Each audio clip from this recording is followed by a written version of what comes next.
तो दोस्तों पास से देख लो ये इसकी कलम कैसे कटती है। और ये बंदा जो है ये खड़ा है, ये गन कैसे मार रहा है। और ये उस्ताद जो मुल्ला जी, ये देखो कैसे चापन और कलम को पकड़ रहे हैं और ये ठिए पे कैसे काट। तो दोस्तों ये वाली प्लेट अभी हमें बनानी है, ऐसी प्लेट बन के आएगी। तो इसकी चौड़ाई है 1 फुट और इसकी लंबाई है 3 फुट। और इसके अंदर ये जो रिपट है ये पूरी 20 रिपट लगी है। और इसकी चद्दर 10 गेज की है। अगर आप 12 गेज 14 गेज की लेते हैं तो हल्की चद्दर आएगी और इसकी लाइफ भी कम रहेगी। और इसकी लाइफ कम से कम 16 साल है। और इसमें जो एंगल लगा है वो 35 का एंगल लग रखा है। और किसी भी दुकान पे आप जाके पता करें 35 का एंगल चाहिए तो मिल जाएगा। 40 रुपये किलो या 45 रुपये किलो ऐसे ही आपको मिल जाएगा। और ये बीच में बैंडा लगाया और ये जो जे लगा रखा है ये इस टिम्बर की पहचान है, मतलब जे से जिस बंदे ने बनाया है उसका नाम आता है। और ये तो एक 3 की प्लेट है और 3-2 की प्लेट भी इसी तरह बनती है, बस मोड़ाई में थोड़ी दिक्कत होती है, मोड़ाई थोड़ी अलग होती है।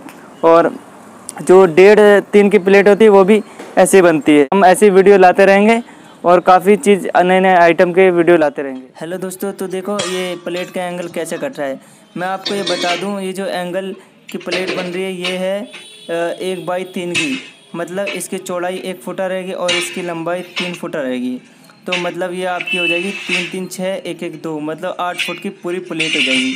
लेकिन यहाँ पर आपको ये ध्यान रखना है कि ये जो एंगल है पूरा का पूरा 8 फुट का नहीं काटता है।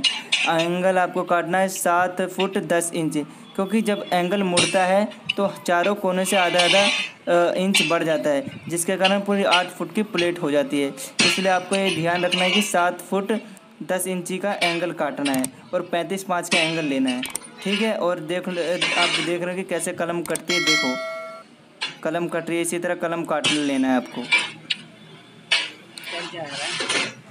तो दोस्तों पास से देख लो ये इसकी कलम कैसे कटती है। और ये बंदा जो है ये खड़ा है, ये गन कैसे मार रहा है। और ये उस्ताद जो मुल्ला जी, ये देखो कैसे चापन और कलम को पकड़ रहे हैं और ये ठिए पे कैसे काट रहे हैं। और दोस्तों एक बात और बता दूं आपको कि वो जो रेडीमेड प्लेट होती है और मतलब आजकल जो प्लेट बनाते हैं वो एक 4 जोड़ की बनाते हैं। जैसे 3 फुटा इधर काट लिया, 3 फुटा एक बार काट लिया, और 1 फुटा एक बार काट लिया, 1 फुटा एक बार काट दिया। और काटने के बाद उन सबको चारों को एक बार में जोड़ देते हैं, जिसके कारण वो 4 जॉइंट लग जाती है, 4 जगह वेल्डिंग होती है। और इस प्लेट में ऐसा नहीं है, इस प्लेट में सिर्फ एक ही जगह वेल्डिंग होती है, जिसके कारण ये बहुत मजबूत होती है और एकदम ठोस बनती है। और कहीं से अगर इसे गिराया भी जाए तो इसमें कोई दिक्कत नहीं होगी। और 4 जोड़ की गिरा दोगे तो वो टूटने का खतरा ज़्यादातर रहता ही है। तो देख लो दोस्तों, मैं आपको दिखा रहा हूँ कैसे बंदा चापन पे घन मार रहा है। देखो ये अब एंगल मुड़ा जा रहा है, वो जो कटाई हुआ था मुड़ा जा रहा है ये एंगल। देखो ये एंगल कैसे मुड़ता है। ये एंगल 1/3 प्लेट का एंगल है, मतलब उसकी चौड़ाई 1 फुट होगी और लंबाई 3 फुट होगी। ये देखो कैसे मुड़ रहा है।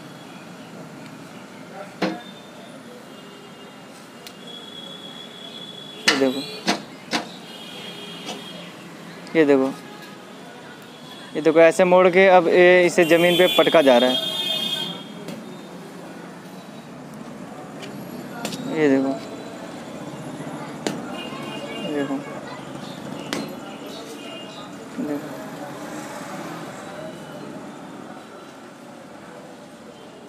ये देखो।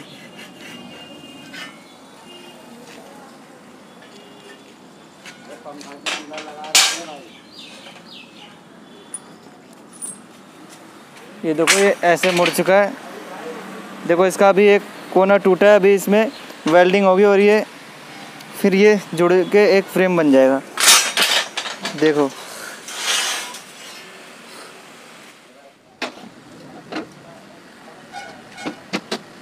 देखो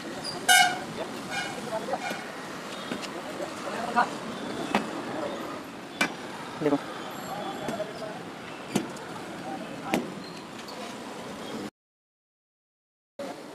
देखो ये यहाँ पर 1/3 का फ्रेम वेल्ड हो रहा है। देखो फ्रेम ऐसे वेल्ड होता है। देखो तो दोस्तों देखो 1/3 की प्लेट का फ्रेम वेल्ड हो रहा है। तो मैं दोस्तों बार बार एक बात आपको कह रहा हूँ कि एक जोड़ वाली प्लेट बहुत ही मजबूत होती है, और जो 4 जोड़ वाली प्लेट होती है वो ऐंठी होती है, वो जल्दी वो टूट जाती है ऊपर से गिरने पर। तो दोस्तों देखो ये फ्रेम ऐसे वेल्ड होता है। ये देखो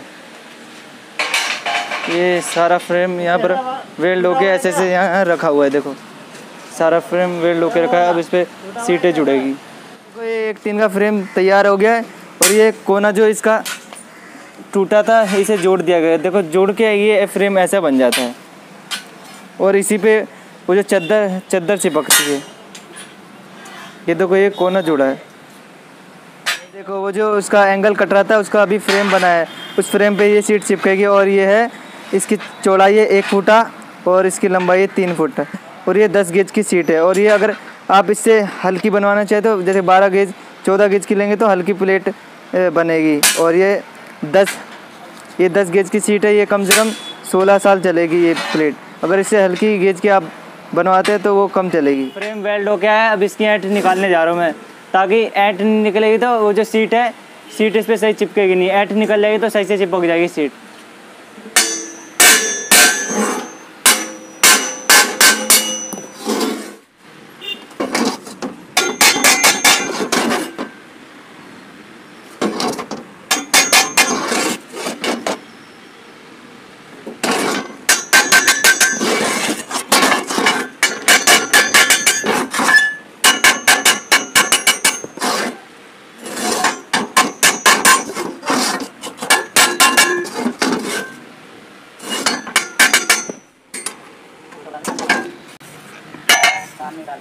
अब इसकी ऐड निकल चुकी है। अब इसकी कान निकाल रहा हूँ। मतलब ये दोनों कोने बराबर होने चाहिए। ये बराबर कर रहा हूँ मैं, इसको कान कहते हैं।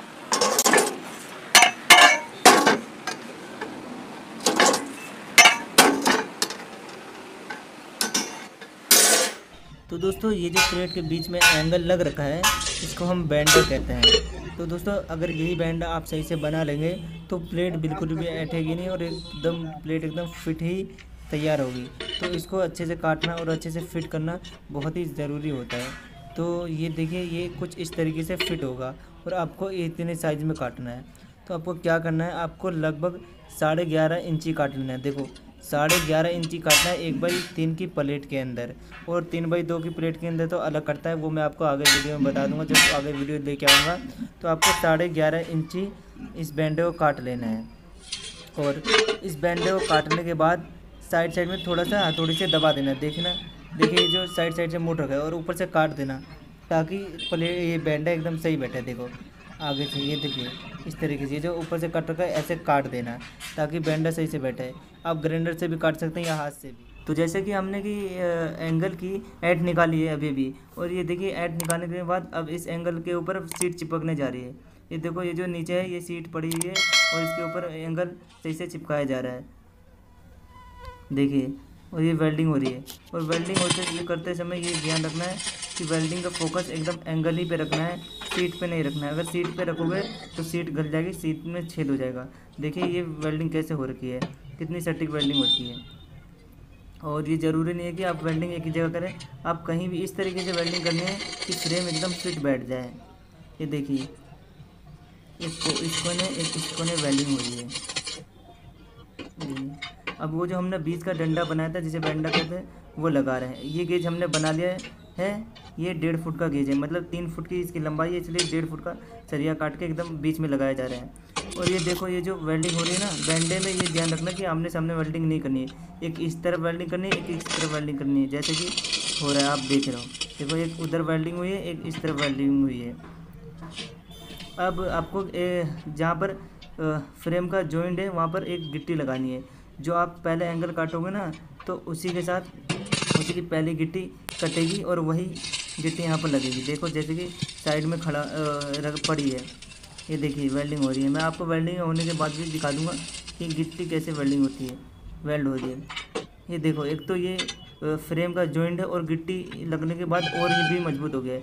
इसीलिए मैं कहता हूँ कि एक जॉइंट वाली प्लेट बहुत ही ज़्यादा मजबूत होती है और जो हाथ से बनी हो खास तौर पे। मशीन वाली तो अलग होती है और रेडीमेड कमज़ोर होती है।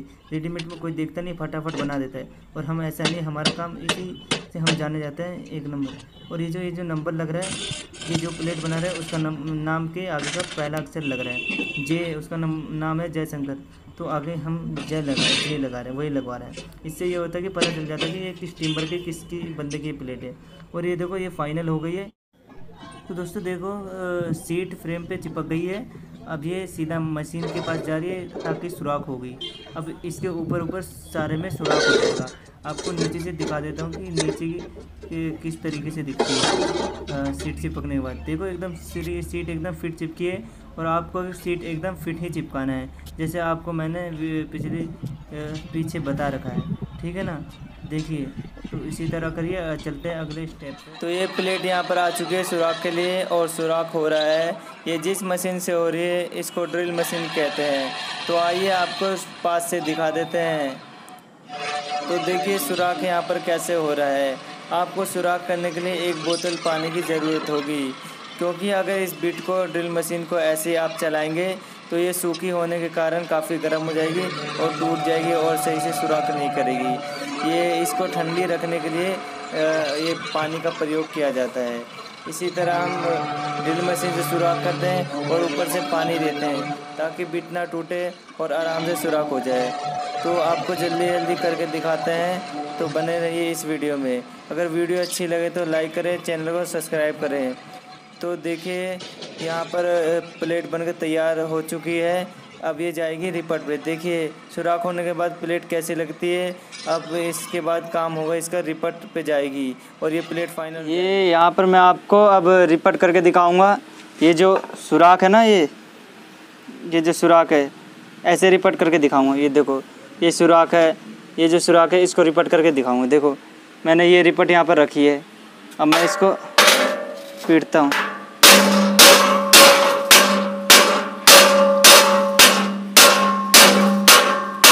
देखो ये यहाँ पर रिपट अंदर घुस गई। इसी तरह मैं सारे सुराख को रिपट करूँगा।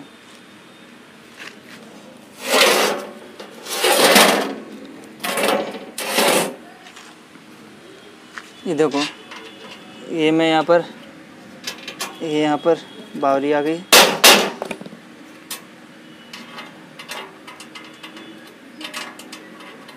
ये मैंने यहाँ पर देखो डाल दी। अब मैं इसको ठीक ऊपर ला रहा हूँ, ऐसे मारूंगा। ये देखो यहाँ पर ये अंदर चली गई। इसी तरीके से रिपट करना है। इसी तरह सारी प्लेट सारी छेदों में रिपट करेंगे।